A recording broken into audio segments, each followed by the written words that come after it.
Alrighty. Welcome, everyone, to our session on scientific visualization. I realize that I'm the last thing standing between you all and an afternoon and evening free to go explore, so I will do my best to get us in on time or under time.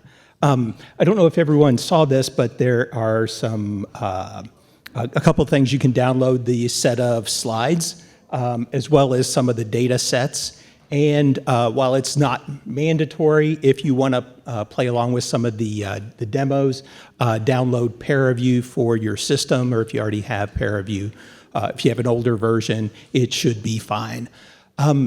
Just by way of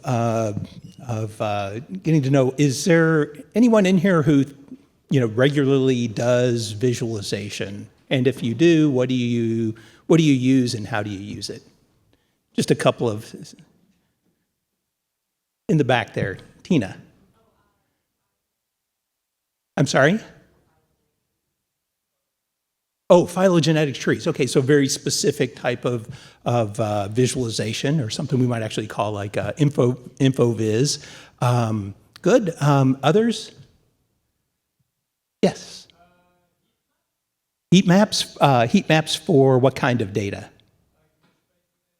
Mesh-based data. Two-dimensional, three-dimensional. Okay, good. Do you use any particular tools? Julia. Okay, so you roll your own libraries. Okay, but still using those, putting those together. Anyone else? One last one. Python, Matplotlib, a classic one. Okay, is that a +1 for that? And you as well? Yeah.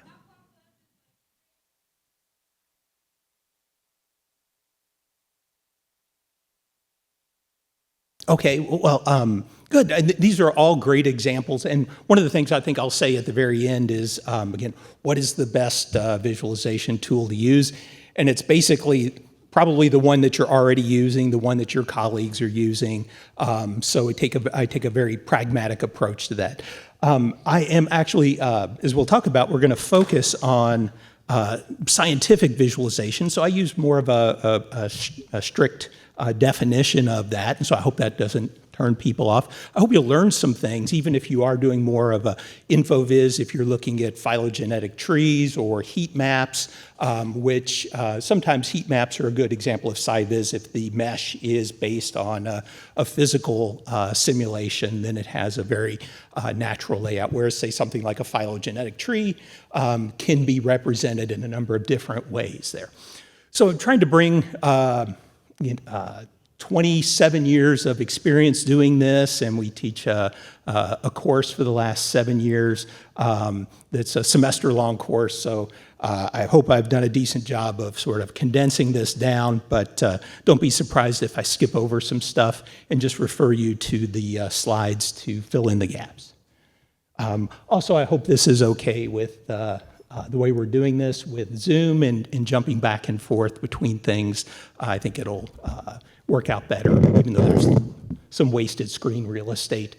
So again, we want to make sure by the end of this session you have a good definition of scientific visualization, how it's used, what are some of the perceptual and design factors that influence it, what are some of the computing factors, and then how do you go about sharing these things, and gain some exposure to ParaView as a good general purpose tool.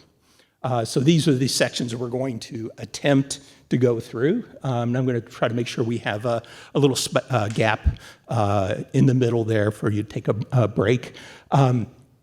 This is me. I'm the director for Visual and Data Labs at Indiana University, so I've been doing the Advanced Visualization Lab since its very beginning. Other things like data services, spatial scanning, advanced media and stuff, and I've done a variety of things with other groups and teaching in informatics and School of Business. Our division in our university-wide IT group does things with high-performance computing, cloud computing, storage, visualization, consultation. So again, a lot of this is based on those sorts of applications. So again, those logistics, please check out Moodle to do the downloads. And please, as best as possible, if you have questions, let's try to make this as interactive as we can. And I'm always happy to, if I forget to say this at the end, always happy to follow up later this week. Drop me an email. Because I know you'll have probably domain-specific things that you're interested in. And we already did that. So let's jump right in. And by the way, I'm also, when I teach, I tend to be a wanderer, and so this is, I feel hamstrung up here, but I'll try not to walk away from the microphone. So, so what is scientific visualization? Well, this used to be the thing before ChatGPT, is we'd go to Google and we would, since we're visual people, we would do a visual search and we'd see things like this. As opposed to if we asked Google to give us information visualization, we would get things like this. And so we might see some things like, I don't think there's any phylogenetic trees on there, but again, you would see other things that you might get out of Matplotlib. So what we're really focusing on is what we call scientific data, which has some key characteristics. One is it has an innate coordinate system. Okay, so we're usually often trying to simulate a physical phenomenon. So that phenomenon occurs in the world, and so we don't have freedom to move things around. Information visualization, one of the things people love about it is it opens up a dimension, no pun intended, a dimension of freedom in how people represent things. When we're doing scientific visualization, we are often handed the coordinate system of things, but we can still do a lot of things to represent those things effectively. It's interesting because these can happen over many different scales. Often these simulations or these data sets have a time component to it. And again, that time can also be happening over many different scales. And the data is often multivariate. This is true for information visualization as well. There was an old package that I'm frequently reminded of because it was called Viz 5D. It was for doing weather data. I think you might still be able to find it if you want to take a stab at compiling that. But a great package, but the thing that I like is the name because, again, weather we think, happens over a three-dimensional domain.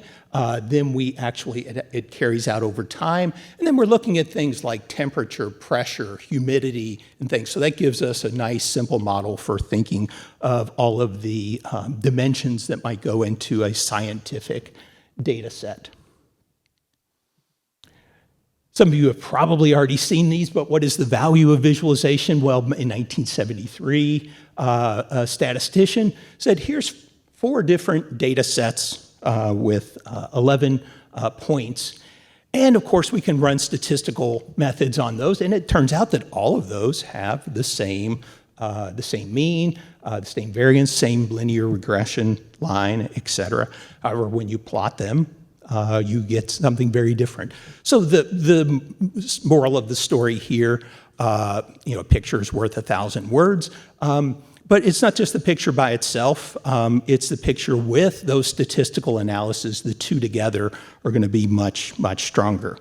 Of course, with the advantage of, 1973, you roll forward to the 2000s, some folks from Autodesk said, well, hey, we can make the points look like a dinosaur, and all of these actually have the same statistics, so it's the data sorts dozen. So we try to be systematic about visualization, because it is possible to go and do, and if you're actually using visualization currently as part of your scientific process, that's excellent. You are probably, hopefully in that top branch there, where you're doing visualization to support your science. That's what we love. That's the kind of the ideal for us. But we realize that one of the real values of visualization is also to communicate about the science. And that could be to a scholarly community, or it could be to a a more casual outreach type of community. I did want to put a few things in there because these, so in terms of exploring data or confirming what you think is going to happen, things like visual debugging. People often will just output their empty meshes, visualize and make sure they've got the geometry for their mesh correctly. Or again, with things like machine learning, this is becoming very popular. Again, how can you actually go about visualizing those algorithms and make sure they're doing the right things? And also when we talk about outreach, we're really talking about what's one thing to communicate. It's another thing to try to teach somebody. And it's a third thing yet to try to persuade somebody. So there's some variations in there, but trying to keep it simple here to those four purple things in the middle. And it's also important to think about who the audience is. Is it a technical audience? Is it,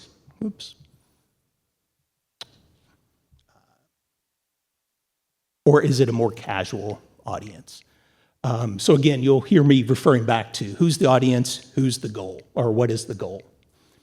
And so just for completeness, what are some other types of visualization? We talked about information visualization, being freed from coordinate spaces, so there's a lot more variety here. You might also see infographics where they put text in there along with charts. Scientific illustration, beautiful stuff, but not always, here we're trying to represent the physical world very accurately, so it often doesn't have a lot of simulations. There's things like pre-visualization, whether that's for things like movies or products or buildings. Those are all great uses of visualization. Then you often hear a term called visual analytics, which is bringing together a variety of visualization techniques with some interface things to help people put together multiple representations. Okay. But we're going to focus on the scientific visualization, so I hope you're not disappointed with that. Last thing I wanted to say is, we can think about there's lots of different models for the scientific process, and it's useful to think about where does visualization or where could visualization play into those models. Okay? Or you might have the scientific process as a cycle there, and visualization would crop up in these areas. So with that, let's jump into peer review and get a little background on that, and then we'll do a couple of examples. I'm trying to make sure you have enough before we get to break. If you wanted to play around with peer review, you'd be able to do that. So peer review is a visualization and data analysis. So just like we were seeing with Anscombe's quartet, it's very important that a good visualization tool allows us to do things like statistical analysis, charts and graphs too. It's not just all about the cool 3D representation. We like peer review because it is general purpose. We often call it the Swiss Army knife of visualization. Another one that is quite popular is VISIT, V-I-S-I-T, very clever name. Both of these are actually products of national labs in the US. But again, it's that multi-purpose that lets us run it. You can run it on any system. You can put it on your supercomputer. You can run it in interactive or batch mode. The para is parallelized, and so that's one of the great things that peer review brings to it. People often start using peer review just on their laptop in a very simple mode as a standalone application. The nice thing is, once you learn that, if your data grows and you need to move to an HPC system, you don't have to learn a new system. Peer review will grow with you. Same thing is true for things like Visit as well. So again, lots of good reasons why we would want to use peer review. One thing I did want to say, and I'm probably preaching to the choir here, people often think, oh, you like that because it's open source, because it's free. Well, free is nice, but what is more important are things like sustainability, reproducibility, shareability, protecting the investment you put in time to learn a tool, and that way that tool can come with you. And so that's some of the great advantages of the open source nature of peer review. In a similar sort of way, making sure that the data that we're visualizing follows FAIR principles. So just a little bit about the data types that underlie peer review. So peer review, as well as visit, as well as a number of packages like Slicer or 3D Slicer, Mayavi, and others, all use something called VTK, the Visualization Toolkit that came out of the company Kitware, the same people that make peer review, in 1993. And so that's nice, but that also sort of dictates a lot of what you see, and you'll see a lot of commonalities between things like peer review and visit because they're using the same engine under the hood. So all of these data types that we'll talk about have a coordinate structure, and then they have some data associated with that coordinate structure. So those coordinate structures might look like this. The most common thing we'll deal with are grids, and the grids, again, preaching to the choir here, are of different types. They could be uniform rectilinear. This is often called image data. You can think of it as a 2D image or a stack of 2D images, a 3D volume. It can be a rectilinear grid, but with non-uniform spacing. It can be a curvilinear grid or a structured grid, but it could also be things like points that are put together in polygonal lines, and they can be put into unstructured grids. And peer review and VTK support, again, these are examples of what these would look like in 3 dimensions. There's also some really nice things with adaptive grids. So again, you want to put your computation where it matters. Again, as you all know, having higher resolution at points where there's more interesting things happening is good. So again, that allows us to do that. And VTK does support things like molecules, trees, tables, and stuff, although not as good as some of those other packages that some of you mentioned.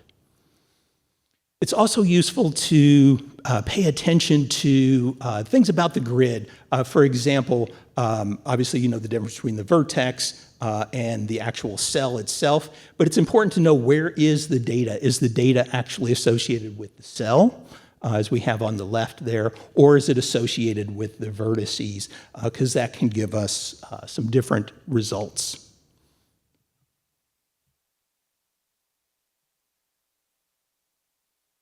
And of course, there's different types of values. You can have nominal, ordinal, numeric value.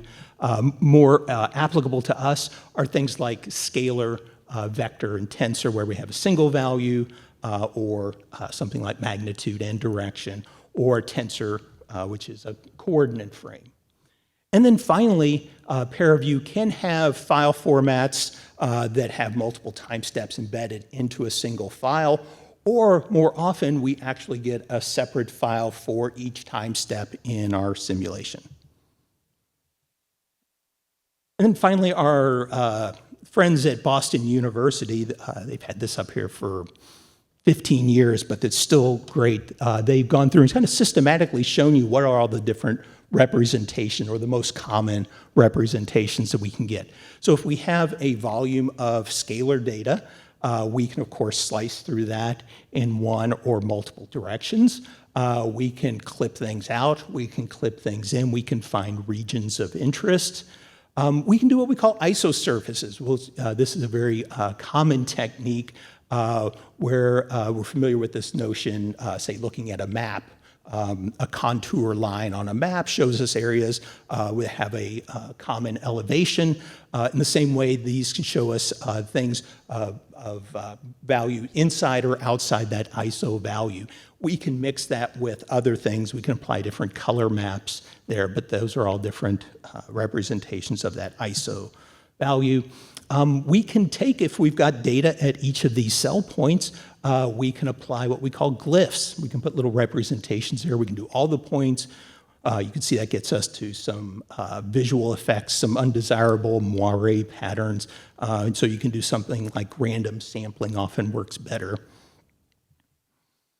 And perhaps most interesting is we can treat that as if it was a volume of data, kind of a nice hazy day here in Kobe, so we can imagine being able to look through this data and find areas of more or less density.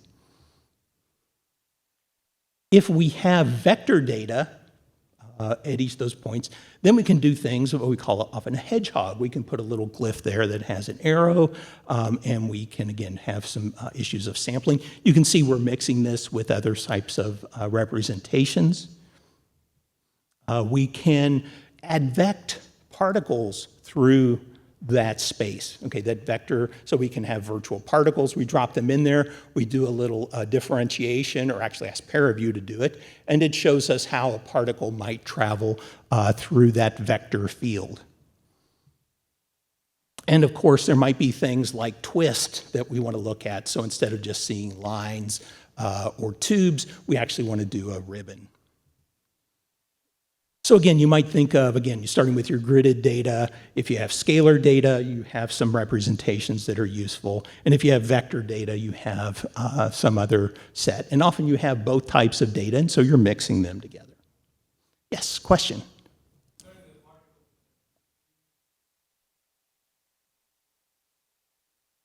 Yes, there are some parameters there. You would probably know better than I would, but there are different differentiations, and you can control the step size, whether it integrates forward, backwards, or both and stuff. So yeah, actually, if you look at Stream Tracer, we have the second example, I'll show in just a second, with a simulation of a hurricane will give us a good one. So great.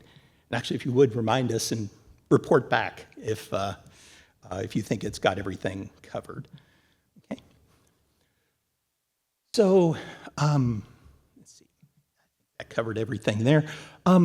So we have some examples. Some of these, I went ahead and put all of them. Some of them are included with the ParaView distribution, the head and the can, a brick falling on a can. But I went ahead and put them in here for completeness there. So let me show you, and then we'll fire up ParaView and show you how you might do this. One of the things that is really important, I tell students this all the time, especially if you're trying to learn ParaView and you're using someone else's data. This is not a problem for most of you all, or wouldn't be a problem, because you often would be bringing your own data, so you are intimately familiar with the structure of that data, whether you have a regular grid, what type of data, if you have scalar values, how many, if they're vector values. But often when people are pulling data off the shelf and they're loading it into ParaView, they often get unexpected results. Or why is this really slow? So so we'll spend a fair amount of time talking about why things work the way they do, so you can be more of an expert user. One of the things that ParaView does is provides an information tab. So as soon as after you load the data set, you actually do a step or two to actually see what it looks like. But I always tell students, first thing, know what you're dealing with. So you go to the information tab, and it'll tell you what type of data. This is image, uniform rectilinear grid. It'll tell us the spatial bounds. It'll tell us the data dimensions, and those are two different things. Actually, this one goes from 0 to 255 in the X and the Y direction, but only 0 to 93 in the Z direction. So in a lot of medical devices, actually, it's great at taking a 2D slice, but it's got a lower spatial resolution in the third dimension. So we can actually stretch that out so that the head doesn't look squashed. So that's what's going on there. So it's actually doubling that Z dimension. And then finally, it's telling us what type of data we have in each cell. And this one's simple, it just has a single unsigned short in the range 0 to 4095. So let's see what that looks like if you're playing along at home. Let's take just a few minutes. This is ParaView. I'm using a slightly older version because they've changed the animation interface on us. But the way we would do that, and by the way, this is, realize, there's a whole lot of icons there, and there's a lot going on there. So it's a Swiss Army knife. But fortunately, there are lots and lots of resources out there. Kitware has done an excellent job of providing resources. If you go to the very end, I should go ahead and mention this. And I don't have, I've got all the stuff for peer review there, but here's links to Kitware's documentation, which is really good. There's a gentleman called Cyprian Russo, who they're a couple years old now, but he put together a series of YouTube videos about peer review. So he will cover, almost everything that we're covering here, and so it's you can watch it more at your own pace there. So you can find that and view it.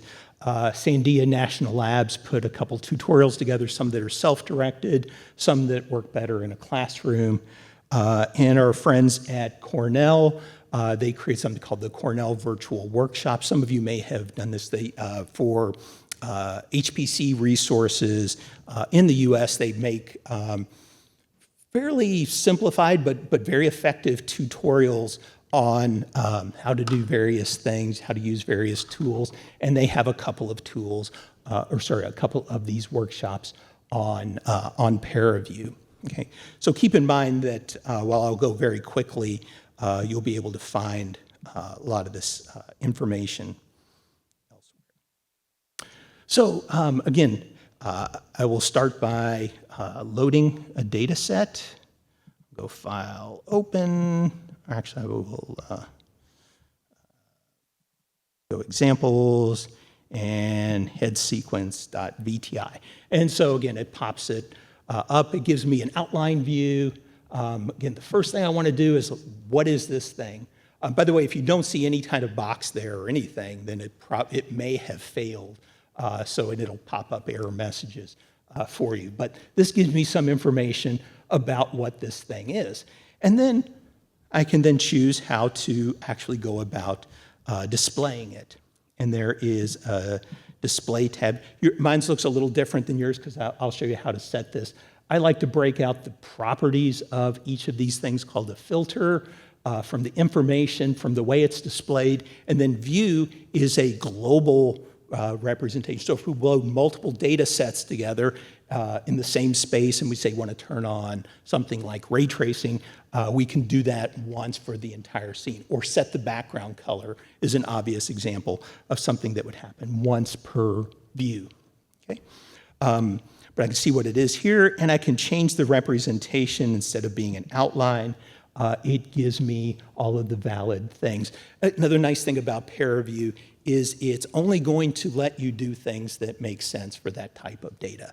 For example, if I wanted to see this as surface with edges, that's not super helpful. The thing that's probably most interesting is the volume representation. And this used to be really hot stuff back in the day when we had silicon graphics computers, and it took tens of thousands or hundreds of thousands of dollars to do this effectively. Now you can do this on your phone, literally. But it's still a very effective representation. Again, once we have this, this is the basic representation, and from here, much like they were showing at Boston University, we can then delve into this data set more. The way we do that is by adding in filters. And there are a lot of filters, just like a lot of blades on a Swiss Army knife. Fortunately, they have taken the most common ones and put little icons across here. For example, one of the things we might want to do is slice this thing. And so again, the properties of the slice is whether we want it to be X normal, Y normal, Z normal, what's its offset and such. So here's where, going down in the lower left corner, there I go, walking away again, we can see that the Z direction is what I actually might want in this case. So I can push this button.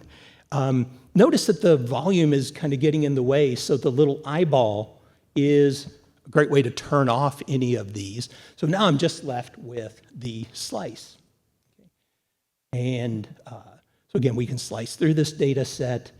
If I show the plane, it's got some interactive things. Hopefully right? Yeah. So you can move it up, down.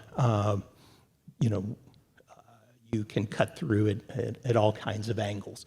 Another common representation for volumes is what we call the isosurface, and that is shown with this. It's called a contour in paraview. And, oops, okay, that did something I didn't want it to do. I did that on purpose, show you, because what I did is I took a contour of a slice, and so I actually got these iso lines. If I wanted to see an iso volume, I have to be careful on what is selected when I add a filter in. So if I go back to the original volume and select contour, you can see I get something much more interesting. So don't, you know, if things don't behave like you think they should, check to see what was highlighted when you were doing it, okay? So basically what this is giving us is in that range from 0 to 4,995, this picked a value in the middle, and that roughly for this particular CT scanner gives us roughly bone. So again, if we make this number smaller, what's going to happen? Is it going to go larger, smaller? It'll get larger. We'll be more out at the skin. So 1,000 contains more of the data, whereas if we make it a larger number, like 3,000, we'll be at a much denser. And so now we're at the most dense part of that scan, things like teeth. Let's get rid of that little contour thing. By the way, when you go to get rid of things in paraview, like for example, it won't let me get rid of this slice until I get rid of everything that's connected to this slice. So if I get rid of that contour I didn't mean to make, then I can go and get rid of that slice. And just a few other good things. This little thing up here looks like a clock. Reset session will throw away everything and start over again. So you don't have to quit paraview and restart. You can just sort of flush things out.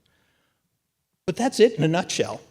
So you're just, you're loading your data set, you're applying a number of filters, and you're off to the races in terms of creating visualizations. What do we, these are basically notes to myself. Pay attention to what is selected.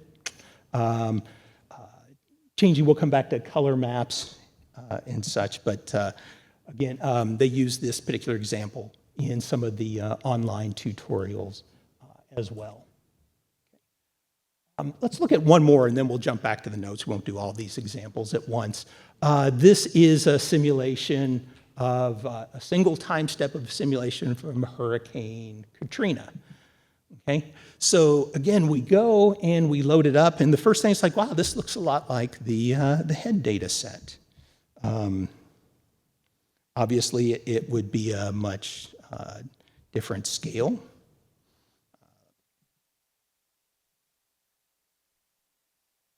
Recent, there's our hurricane. But you notice I've actually gone and turned on some debugging there. If you've got a sharp eye, you'll see that this isn't really an image data set. And one of the things that's very clear is when I go to volume render, okay, and it'll throw it in. That's what an error message looks like. And then suddenly, chunk, chunk, chunk, chunk, chunk. This is not super big. What's going on here? Well, this is not a regular image data set, okay? It is a structured grid, and if I listen to myself, first one, so it's a structured curvilinear grid, and let's switch the volume or the representation back to what they call surface with edges. And it looks pretty regular in most of these spots, but if you notice down here, it becomes irregular. What that simulation does is it's actually taking into account the terrain around New Orleans. Okay, so, and you can actually see that the more interesting stuff was happening at the ground, so they again have closer spaced levels closer to the ground, and they get larger as they go up. So those two things together suddenly take something like volume rendering, which seemed lightning fast with the head data set, and made it really chunky here. But again, if we're smart, we can actually see this is a much smaller grid. It only goes from, instead of from 0 to 255, it's 0 to 78 and 0 to 33 in one of the dimensions there. Okay, so again, this is the sort of thing where, again, understanding is good. The other thing that's interesting here is that there's multiple variables here. So there's a simulation that has cloud, vapor, temperature, and wind. And why you can't tell it,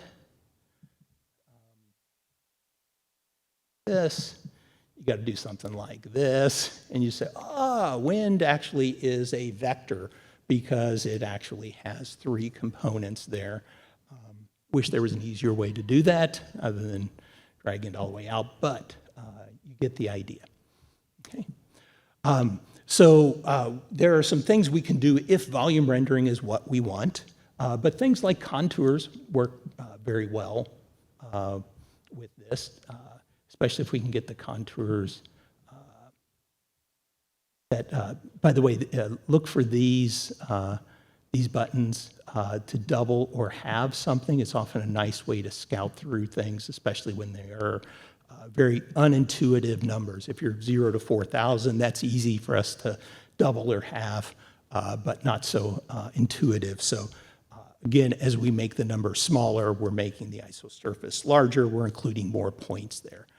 So again, these are all polygons, so it renders quite fast. Another thing that's often interesting for us to do in the display is to simply,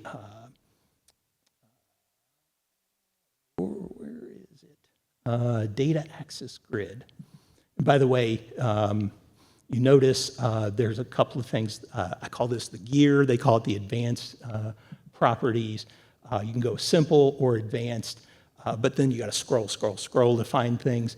You can search for things. But by turning on the data axis grid, you've got a basis. You understand the domain of that simulation there.